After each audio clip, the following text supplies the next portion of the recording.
Hi everyone, I'm Nick, this is Bunda. Welcome to our new video series.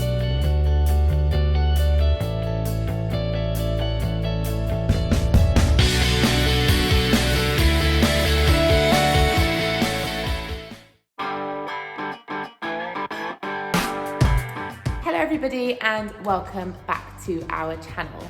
This episode was actually filmed over a 2-month period and is going to take you all the way from Nick filling trailers and getting traps ready here at base through to Tom setting up the shoot at Hill Farm, Watergall.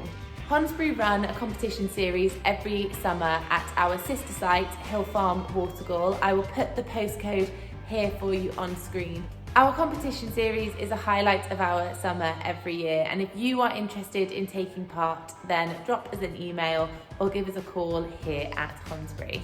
So now I'm going to rewind in time and take you all the way back to April 2020 with Nick here at base getting ready. We will then fast forward to the present day with some clips of Tom getting ready for our shoot this weekend.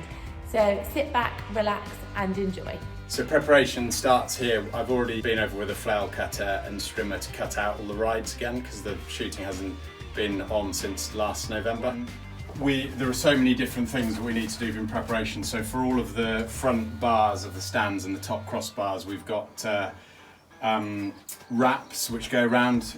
We've got obviously all of the different sets of radionics along with spare sets. Each and every one of these has got to obviously be checked and paired up. Then go with the receiver, and obviously the bane of our life is batteries, 9-volt batteries, which some people when they're shooting and a trap goes wrong automatically just assume it's the battery, the 12-volt battery. But quite often it can be the battery on the control set which goes wrong. We've got individual toolboxes which we take away with us. So essential spanners, we need a 19mm which typically adjusts the height on a trap, and then the 24mm to adjust the cant, or on the larger machines that we've got, they also adjust the side movement. And then obviously screwdrivers along with fuses. That is a classic sort of setup that we would have always at hand on a quad bike for general little niggles that can go on. Here we've got sort of 80 batteries, all of which obviously we need to test to make sure that they're all at the correct voltage. The importance of battery maintenance is essential. We've got 3 trickle chargers which we put on every single battery prior to every single competition. And we also will test with our voltmeter the cranking amps and the amp hours of every battery. So there are plenty other things that go into setting up a shoot, with all of the cages, all of the bins, all of the catering equipment, and all of the stand signs being laminated and organised based on how many pairs we've got on each stand. So we're going to cut now to a montage of clips of us actually setting some of the stands at Hill Farm.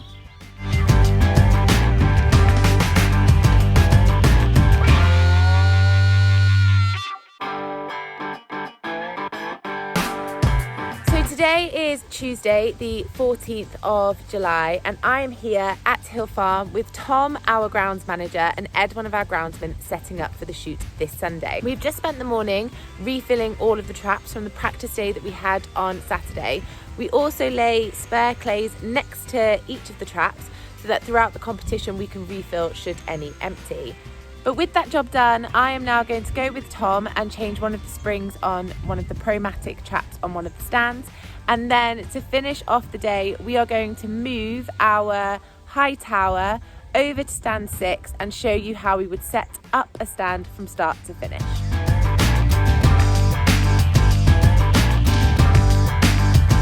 On this trap at the moment, I've got what's known as a training spring, okay?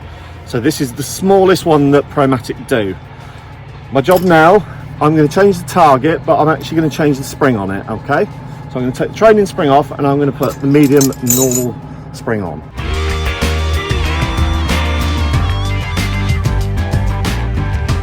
Now that we've got a training spring off, washers go back on there, 2 nuts, like that. You can see the difference between a training spring and a normal spring, and obviously its bigger brother up there. Now we're going to put the normal spring back on. The advantage to the trainer spring is that I can get a lot softer target. It will only allow me to throw the target maybe 10-15 meters, okay? Whereas the double spring will let me throw it up to 90 meters. And obviously the standard spring is somewhere in between. If you look on this thread here, the more thread that I pull up, the further the target will go, okay? So the further the nuts are up there, the further the target will go. So this is ready now for when we come around later and set the target.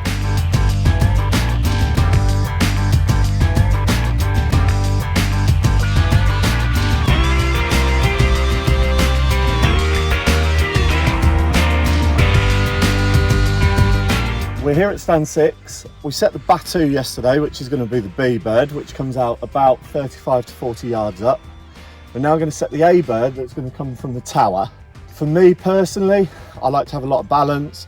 I like to put an easy target on with a slightly harder one, and it gives a little bit of something for everyone. Sometimes we might put two hard targets together, but very rarely. And for me, it's more about fooling the shooter than it is actually about beating them with pace or speed. On the tower, we are really lucky. We have got a ABT Promatic Super Sporter, and we've also got a down the line one.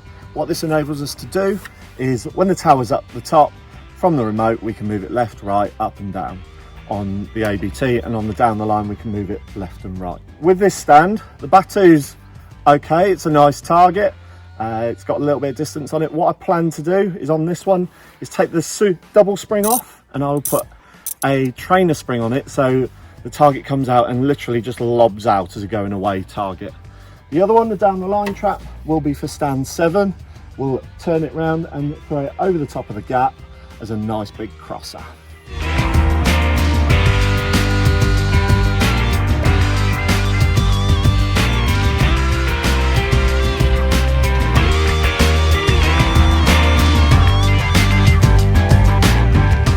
Right, let's get it in the sky.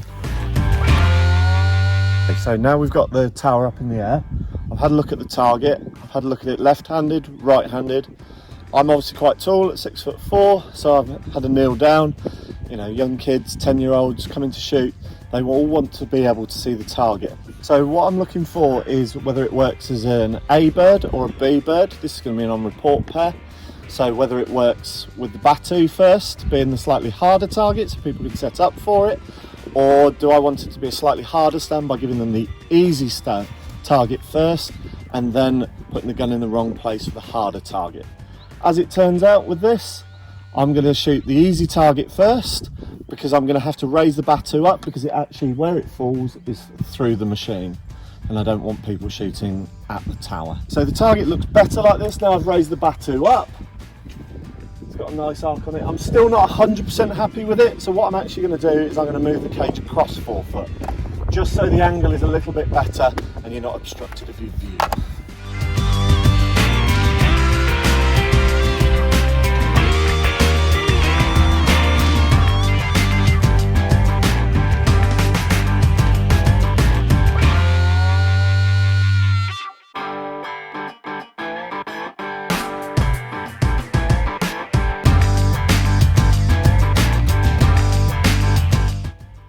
Super happy.